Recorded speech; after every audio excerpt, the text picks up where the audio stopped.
just out in nature sketching in our nature journals.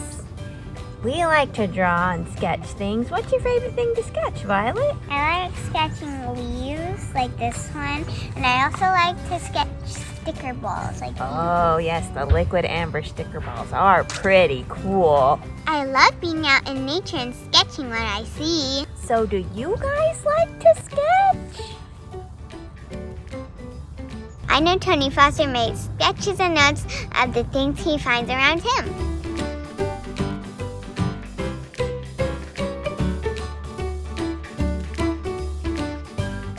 Let me tell you what's in store for this episode of Anna and Violet. We're going to the Grand Canyon. Now, even if you haven't been there, maybe you've heard about it. And you're gonna learn why Tony dragged his feet the first time his friend suggested he journey there. And you're gonna learn about Tony's friend that inspired him to go there in the first place. As always, we love talking about animals. And Tony has some observations that we can't wait to share with you. We're gonna have a silly song and projects with Violet. We are going to make our own accordion journal just like Tony Foster. Before we make our way to the Grand Canyon, I have to tell you, Tony had a friend named Bill Brace. Now, Bill Brace was a well-known legend in rock physics. He was a professor at MIT who developed experiments to thoroughly understand and describe different kinds of rocks. He was a very well-known geologist. Anna, what is a geologist? Basically, a geologist studies the Earth, the materials the Earth is made of, and how those materials change over time. Geologists work to understand all sorts of processes like volcanic eruptions, earthquakes, and floods. They do work to locate groundwater, oil, metals. Some study the Earth's history. So when we go to the Grand Canyon, be sure to look at the different layers of rock that you can see. You said something about Tony dragging his feet about going to the Grand Canyon? You know how when you don't want to do something, you come up with reasons why you shouldn't do it? I'm sure you know. Okay, sometimes, but don't ask my mom. Oh, Violet. Well, Bill Brace was telling Tony, you should go and paint the Grand Canyon. And Tony said, honestly, Bill, I don't think I really want to. It's already been painted thousands of times and photographed millions.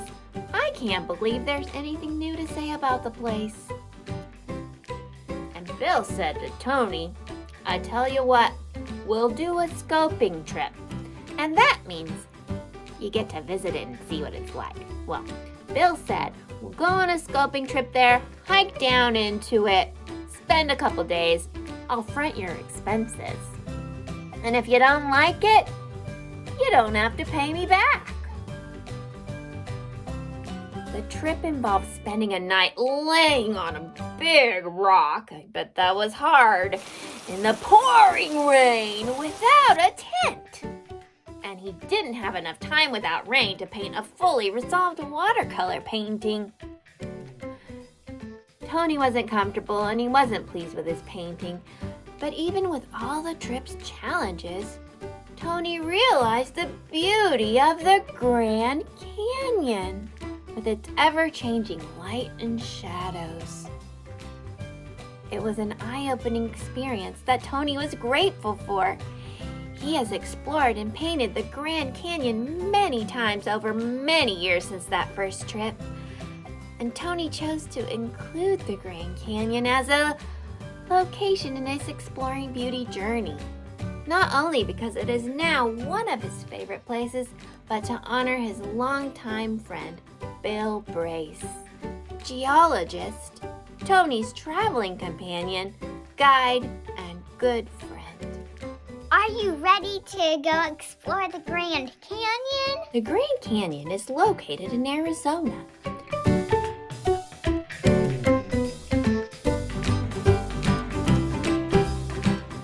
The length of the Grand Canyon is over 270 miles long.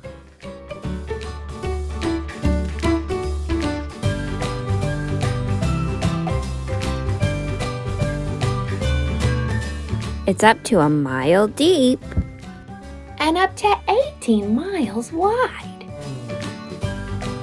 23 days painting the canyon from west of Navajo Point. This is Tony Foster's largest painting to date, so I'm 5 feet tall, and it is taller than I am.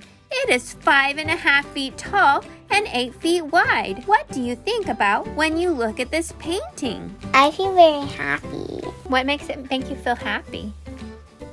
because it just looks so beautiful. And I like to climb the mountains. Those are cool. You like to climb in the canyon? Those look cool. It does look like a fun place to climb. What do you wonder? I wonder why it looks like there is a storm coming.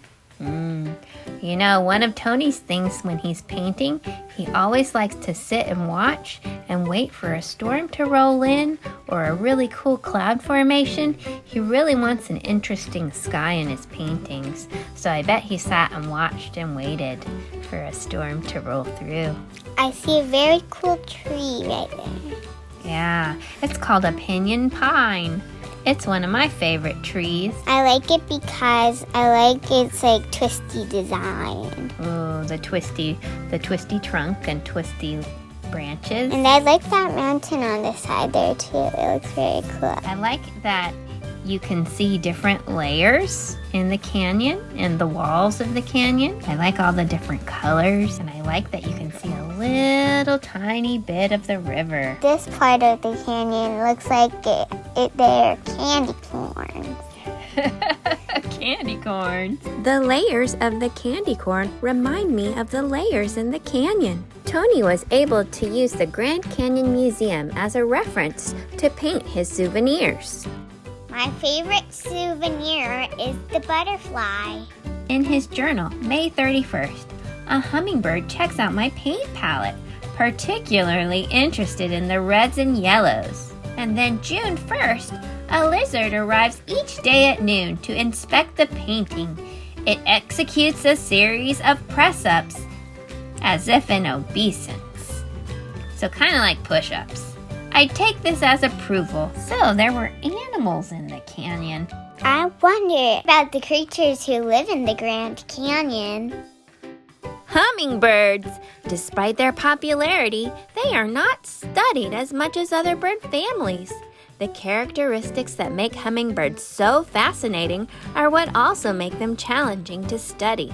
Their small size, rapid movements, high-pitched vocalizations, unique flight abilities, and other factors make it difficult to monitor hummingbirds with techniques used to track other land birds. Collared lizards may be seen at the Grand Canyon's south rim. They are predators of other lizards, eating them. I wouldn't pick this lizard up either, as it has a powerful bite.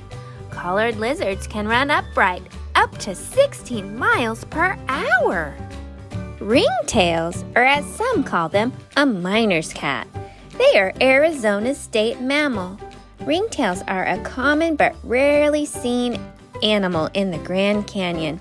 The musty, strong smell they excrete deters would-be predators such as foxes, coyotes, and bobcats. Butterflies are often seen flying around the Grand Canyon. From familiar butterflies like a monarch and the swallowtail, there is quite a variety to others like the Arizona spotted purple and the Arizona sister. Fossils are found in the Grand Canyon. Notice the walls of the canyon. Do you see different colored layers? In those layers are fossils of plants and creatures of the past. Each layer adds to the story. Layered bands of colorful rock reveal millions of years of geologic history. Part of the reason for the canyon is its millions and millions of years of erosion by the Colorado River. We have a song to share about the Grand Canyon. Here it is. A canyon that's very grand. Sung by Anna and Violet. There's a canyon in Arizona that's very grand. Very grand. There's a canyon in Arizona that's very grand. Very grand. It's carved by the Colorado River flowing across the land. There's a canyon in Arizona that's very grand. Very grand. Some rocks at the bottom are 2 billion years old. 2 billion years old. Some rocks at the bottom are 2 billion years old. 2 billion years old. How can those rocks be that old? It's so hard to believe. Some rocks at the bottom are 2 billion years old. 2 billion years old.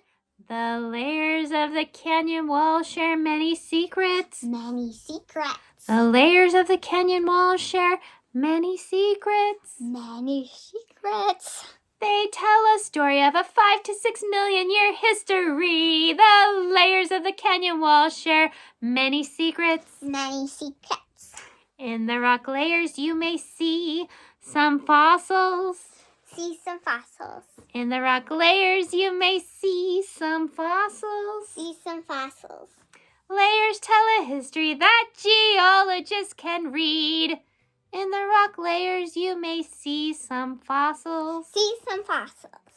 You'd be surprised to know some of those fossils are marine. From the sea. You'd be surprised to know some of those fossils are marine. From the sea. At one time, Arizona was covered by a sea. You'd be surprised to know some of those fossils are marine. From the sea. There's a canyon in Arizona that's very grand. Very grand. There's a canyon in Arizona that's very grand. Very grand. It's carved by the Colorado River, flowing across the land. There's a canyon in Arizona that's very grand. Very grand. Now it's time for our project. Today we are making a nature journal accordion style. To start off, we are going to get a really long strip of paper, like this. We are going to use this template to make our folds even. Fold accordion style. That means back and forth. We're almost done. If there is extra, trim it off. I'm going to set this aside, and now it's time to decorate the cover. Cover cardboard with glue. Spread the glue around. Stick it to the center of your paper. Cut diagonally at corners. Glue and fold back over your cardboard. Snip your corners. Sometimes it's hard to make it even. It's okay to ask for help. Do the same thing with the back cover. Snip your corners.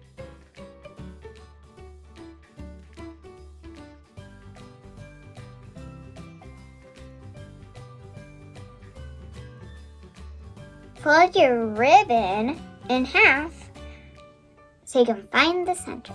Put a line of glue in the center of your cardboard. Center ribbon over glue. Now that your ribbon is glued down, now you can glue your paper to the cover. Put glue in the inside of your cover.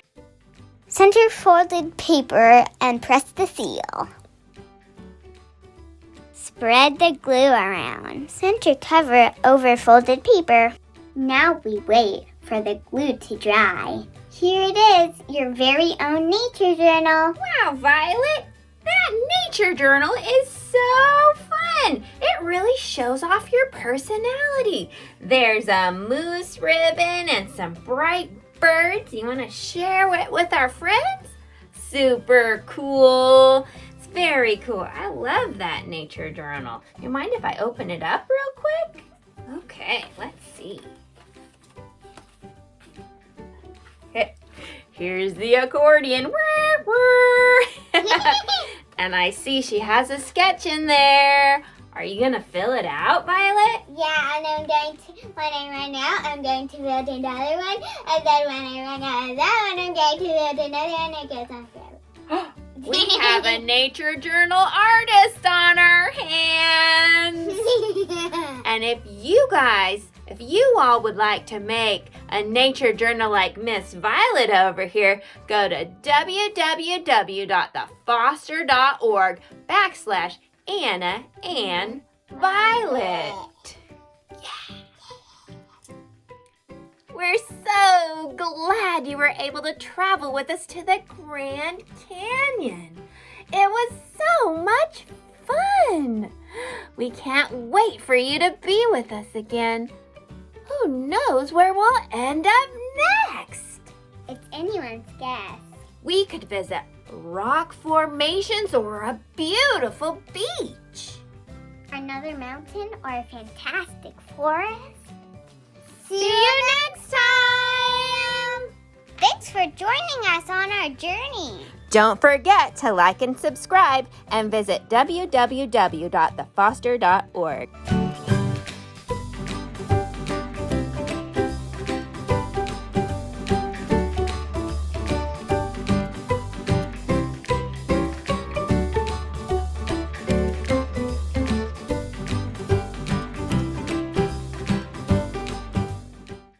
Ha ha ha, from the sea, by the beautiful sea, you and me by the sea, oh how happy we'll be. I want to be beside your side, beside the seaside, by the beautiful sea, by the sea, by the sea, by the beautiful sea, you and me by the sea, oh how happy we'll be. Anna, it sounds like from the sea, it's like Shaun the sheep. Shaun the sheep, Shaun the sheep, Shaun the beautiful sheep, Shaun the sheep, Shaun the sheep, Shaun the beautiful sheep. Okay.